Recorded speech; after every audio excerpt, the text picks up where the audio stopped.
అందరికీ నమస్కారము. చాలా రోజుల తర్వాత మాట్లాడుతున్నాను. అనప గింజలు కూర ఈరోజు కారం పులుసు చేస్తున్నాను. దీనికి అనప గింజలు, టమాటా, ఎర్రగడ్డ, కరింపాకు, కొద్దిగా మసాలా వేస్తాను. బాగా కారం పులుసు పెట్టి ముద్ద చేస్తాను. ముద్దకు కూడా కొంచెం ఎసురు పెట్టినాను. నేను ఉండేది ఇద్దరే కాబట్టి కొద్దిగా తక్కువ చేస్తాను.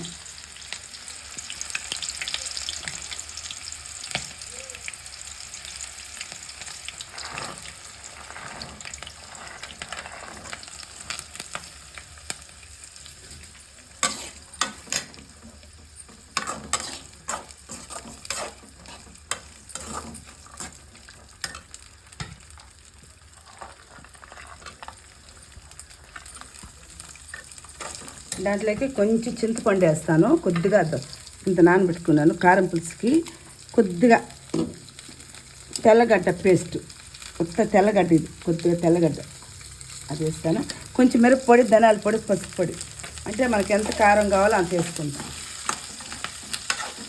ముద్దలోకి చాలా బాగుంటుంది. మా వీడియో కానీ మీకు నచ్చినట్లయితే ఒక లైక్ కొట్టండి, సబ్స్క్రైబ్ చేసుకోండి, మర్చిపోకుండా లైక్లు కొట్టండి.